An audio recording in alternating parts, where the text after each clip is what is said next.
Alright everybody, welcome back to buildyourwebsitetoday.com online video series of teaching you how to do online and offline marketing. This video we're going to focus on online marketing with Aweber, which we got you all set up in last time. And what we're going to do is teach you how to use an autoresponder.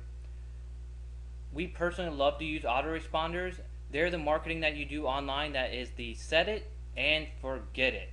That's why we like it. You set it up once, and after that, it keeps working for you. You don't have to go back in and change anything if you don't want to. You can literally set it up once, and it runs itself after that. Now, we usually go back and make sure we do tweaks to it and try to improve it to get the best response rates out of it.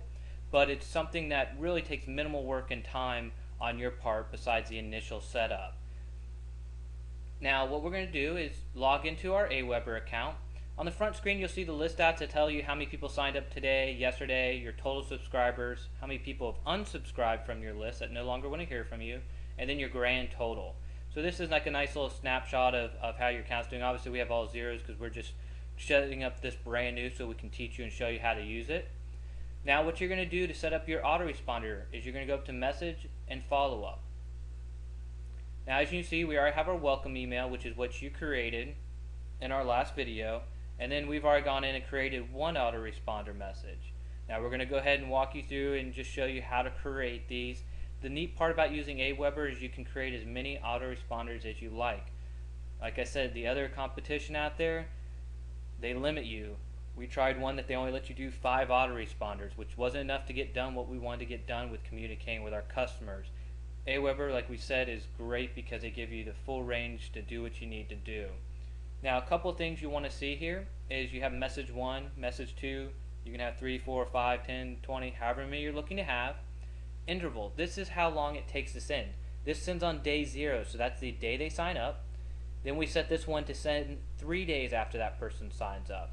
So it's all dictated on the time from the person who signed up on your email list. Now, one thing we'll suggest here, and it's highly important, is you don't want to send people every day. You also don't want to send people multiple times in a day. There's something called over communicating with your customers. So you want to be careful of that because you can really turn people off quick. They'll unsubscribe or they'll stop reading your emails, and then your good idea has now not worked. So what we usually suggest and what we do is you leave 2 to 3 intervals between 2 to 3 day intervals between sends, and you can stretch it out farther. Some people want to do a monthly thing or a weekly thing or a quarterly thing. It's totally up to you, but don't squeeze them too far or too close together. Usually you do a lot close together in the beginning, get them engaged, then you might want to spread them out over weeks or months to stay in communication, but not over communicate to your customer. So what you're going to do to create your autoresponder is click Add New Follow-Up Message. And it's really simple. It's just like writing an email. You enter your subject line. Then once again, just like we did in the last video, you're going to write your message. So whatever you're going to write about, share with them, free report, you're going to put it here. Once again, you can use your templates, which are here. Gives you a preview, so you can use all the templates to give a nice professional feel. And again, you just hit load template and that'll load all this information into your template. And up here, it's all your basic Word document functions that you can use and write your email. One of the most important things in an email is your subject line. This is what people see when they open their email box. It either entices them to click and look and read it, or it doesn't. So spend a lot of time thinking about this, making it short to the point, and making people take action and read your information. Now, if you have an email somewhere in your autoresponder series that you make that's not getting a lot of opens, go back and try tweaking the subject line. A lot of times if you make a few changes to it, all of a sudden you'll see an increase in the people opening that email and responding to the calls of action with that email. So keep an eye on that. Then once you get your series written, all you do is you come down and you can hit the preview to look at to make sure you like it. You can attach a file again, which is really neat that Aweber offers, and you can set the interval. This is how many days after the previous email it's sent. So we're going to send 4 days after the previous, which would be a total of 4 plus 3 is 7, so it would be a week after the initial email. So you kind of have to do a little math to figure out if you want to do it by the week or if you just want to send them in 2-day increments or whatever it may be. So you can set your day there. You always want to leave the tracked clicks, and that's where you can see how many people are opening the email, so you can look at your conversion of how many people are actually reading your information and make sure that you got those good subject lines that's taking your customer and engaging them to keep communicating with you. After that, you click the save message. It's really that simple.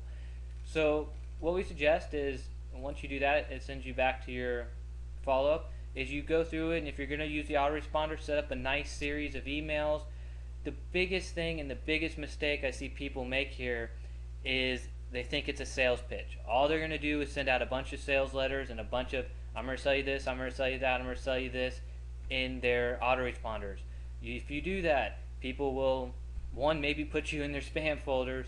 Two, they're going to stop reading your emails real quick and not do business with you.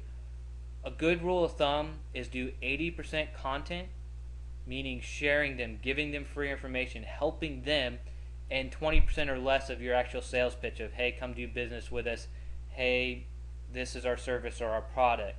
If you're giving your customers a lot of valuable information and a little bit of sales, they're going to keep on your list. So if they don't buy from you right away or come use your services right away, they'll keep reading your information, so you still have a chance in the future of not losing that person. If all you're doing is sending out sales letters and just selling, and not giving anything, you'll see a quick drop off in your customers that are opting into your list, and you won't get the results you're looking for. Last thing I'll touch on is what you want to pay attention when you finish is your spam score. And 1.7 is in the good zone, but I'll click here just to show you what it is. Basically, it shows you how likely your message is to be put in spam folders automatically by the different email clients. We scored a 1.7, which is below 5, which means it's okay to send. If you get anything up into this yellow, you're going to want to read down here, see what it says to change, and change that. Usually if you have too many links, or if you have a lot of words that are free and give it away and cash, stuff like that is what will kind of creep your score up. So make sure you don't oversaturate your emails with that, and you should be fine. So again, basically for the follow-up, which is an autoresponder email service, it's the set it and forget it way of doing your online marketing. All you do is you come to message follow-up, and you keep building as many messages as you want here. Remember to focus on great content and a little bit of sales, and make sure you always share your website name and your emails with your customers so they can always come visit you and see your products or services.